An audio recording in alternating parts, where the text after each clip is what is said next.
One of the things that we saw during the midterm elections is that people don't want their freedoms to be taken. They want us to fight for their freedoms.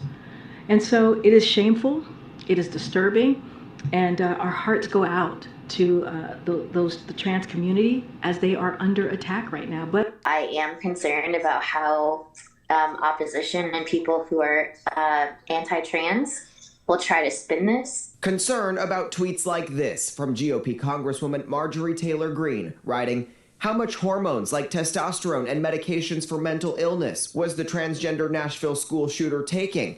Everyone can stop blaming guns now." The comparison of they did it because they're trans is very unfair to trans people. Andrea Segovia from the Transgender Education Network of Texas joined Monday's battle at the Capitol,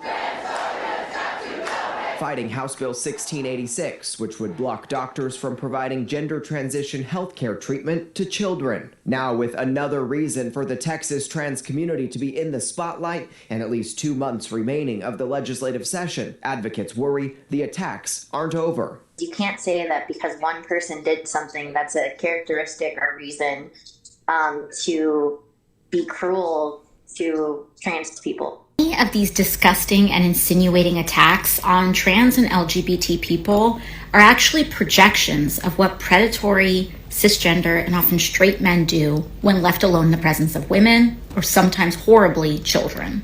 So instead of getting you to challenge the patriarchy, they're trying to get you to challenge the very gender expressiveness that challenges patriarchy.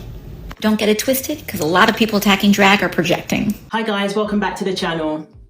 I wanted to talk about this absolutely insane response that I'm witnessing from the President of the United States, from the mainstream media, politicians, in relation to the tragic school shooting that occurred the other day.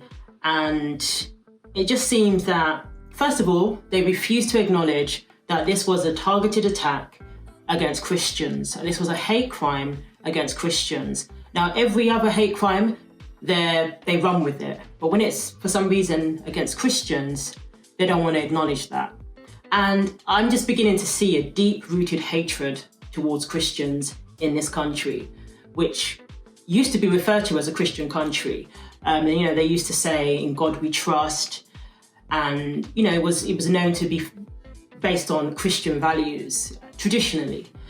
And it's just really sad to see the response while the family members of these children that were lost, 3 9-year-olds, and the 3 adults whose lives were also stolen, the family members of these people are grieving as we speak. But it just seems that the main concern is the trans community.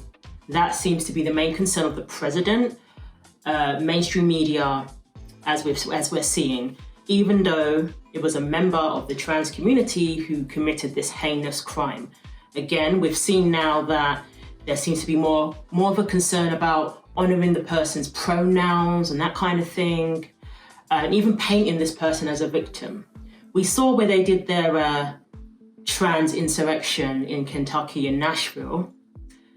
They were chanting, "There's 7 victims." That's what some people were chanting, saying there were 7 victims. Every death is a tragedy, y'all. It's 7 lives.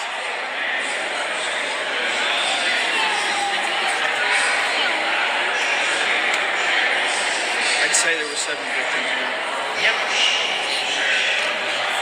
And I'm here to say in no uncertain terms that there are 6 victims, as well as the family members of these 6 victims. And that's it. That monster is by no means a victim. As we know, many different groups have had to face oppression, various struggles, and that's not an excuse to do what she did, obviously. I shouldn't even have to state that.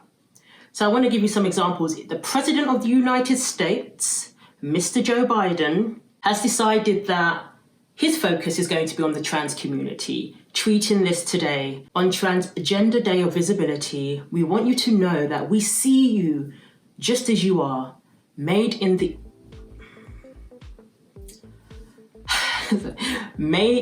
This is Joe Biden's words, not mine. made in the image of God, deserving of dignity, respect, and support. We'll never stop working to create a world where you won't have to be brave just to be yourself.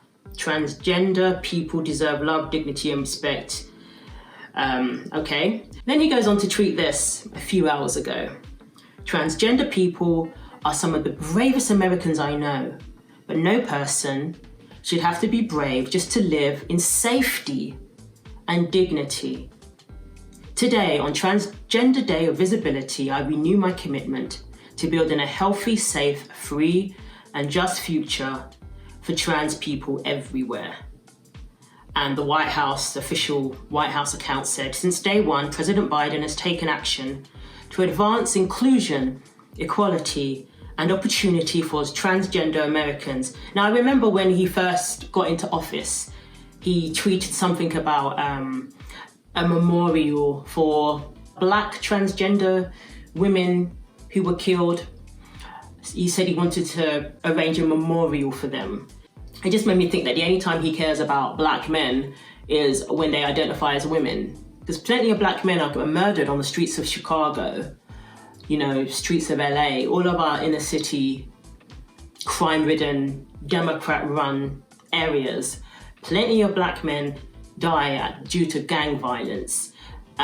Never heard of him saying anything about dealing with that issue. But as soon as it comes to Black men who identify as women, now he wants a memorial. So I found that interesting.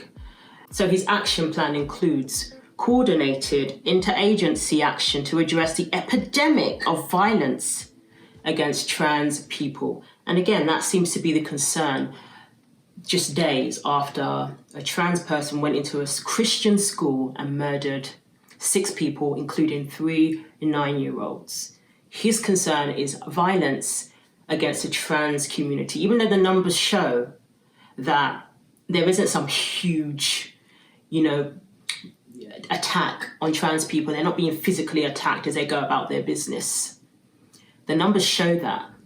Now, I'm not discounting their deaths, but there's not some huge... This is the sort of language that radicalized the person that went into that school and murdered people.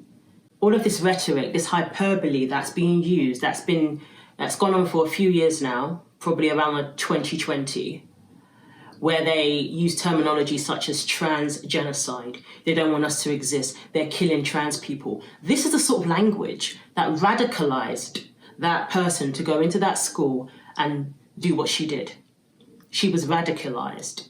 If you look at old images of her, I'm not going to show any images of her, but when she identified as who she is, who she was, she seemed pretty, the images seem where she's a relaxed person, but then as soon as she became identifying as a man, you could see the transformation. And I'm not talking about just identifying as a man, I mean, just in her eyes, anger you could see on her face. So this person had been radicalized by the mainstream media, social media, and the rhetoric that we're hearing from the president himself. They had a hand in radicalizing this person, in my opinion. We have Madonna being praised by fans after extending her concert to Nashville to raise money for the transgender community. And this was, again, literally the day of or the day after the school shooting. It sends a clear message. It sends a clear message where this country lies when it comes to whether or not they value Christians. A clear message. Joe Biden is yet to acknowledge that this was a hate crime against Christians. He was asked about it and made some silly joke. I believe that Christians were targeted in the Nashville School Shooting. You believe that Christians were targeted?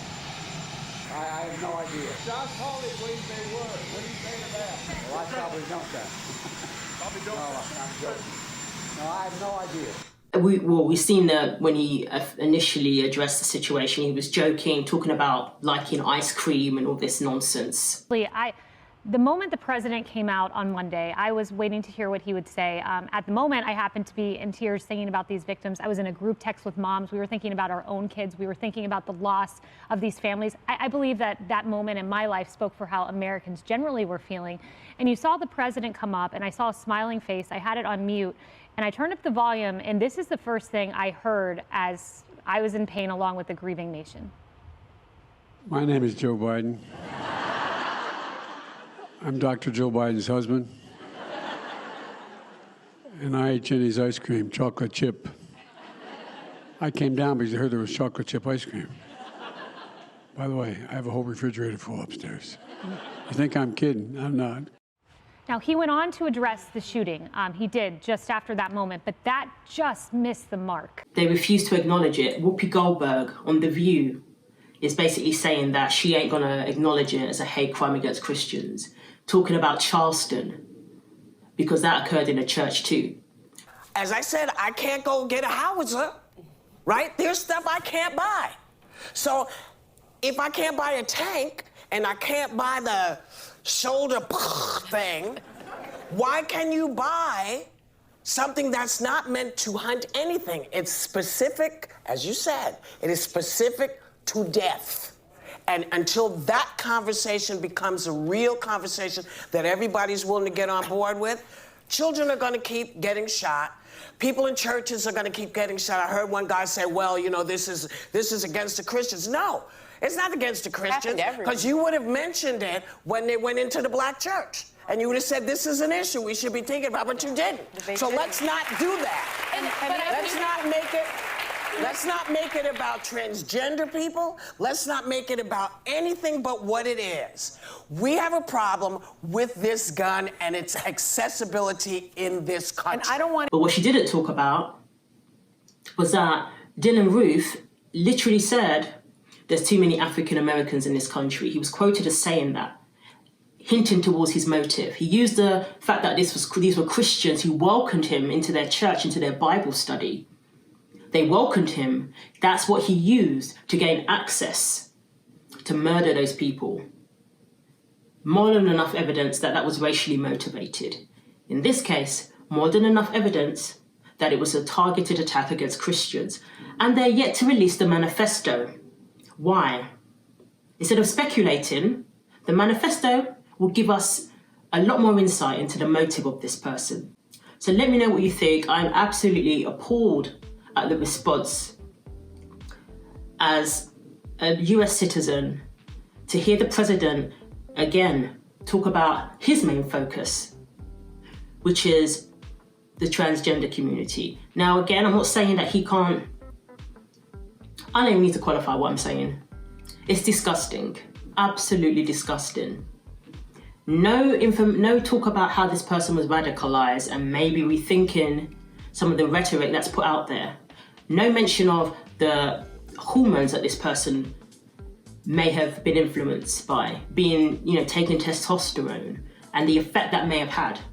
No discussion of that because they don't want to talk about the real issues. And then they're talking about AR-15s as if banning one type of weapon is going to stop this from happening again. There are so many different types of rifles, endless amounts of different types of weapons. And they're so focused on AR-15s and so-called assault weapons that they can't even define. But what they're not focusing on what they're not acknowledging, is that most deaths that occur with young people happen in our inner cities, Democrat-run inner cities, due to handguns. And inner city Democrat-run areas where they have the strictest of gun laws, yet they have the highest occurrence of gun violence. But they don't want to talk about that. They want to talk about mass shootings when it comes to schools, and rightly so. But they don't want to talk about mass shootings that occur in Chicago every weekend. They want to talk about that due to gang violence. That doesn't fit their narrative, so they don't care. Anything that involves an assault, quote unquote, assault style weapon, now they want to talk about it. And no evidence that banning AR-15 is going to stop this from happening again. The police chief said that this monster actually went to one school first, but decided against going into that school because of high level of security. That's what the police chief said. Specifically, only school that was targeted? It was the only school that was targeted. There was another location that was mentioned, but because of a threat assessment by the suspect, too much security, they decided not to. And that area was here in Nashville, so we're continuing with that investigation as well. Right now, we believe it's a lone assailant, and we don't anticipate any further damage at this time, but we're still investigating. Amp up the security in our schools. Campus police. Armed campus police. At the very least, it will be a deterrent, and a person will rethink going into a school where they know there's armed security. If we can protect our banks, our money with armed security, we can protect our politicians with armed security, we can protect our children who deserve it the most. I believe that's where we should be, that's the discussion we should be having, not AR-15s, which is just an agenda that they have had for decades. They've had this agenda for decades, and they know very well that if they can ban AR-15s, they can ban everything. Because where is the line drawn? Especially when it's obscured when it comes to what even constitutes a so-called assault weapon. If it looks scary, it's classed as an assault weapon. So they know that it goes against the Second Amendment rights. Even Trump actually implemented something when he decided, he wants to ban bump stocks. He implemented that. So if you really want to do something, you will do something. But instead, they want to just talk about it for 30 odd years. Talk about it, but not do anything. Because all it is just to gain power and control and to score political points. Spin these tragedies to score political points. That's their only interest. They're not really interested in solutions. So that's where we're at. Let me know what you think. I think it's really dark times that we're living in now. This is a clear message.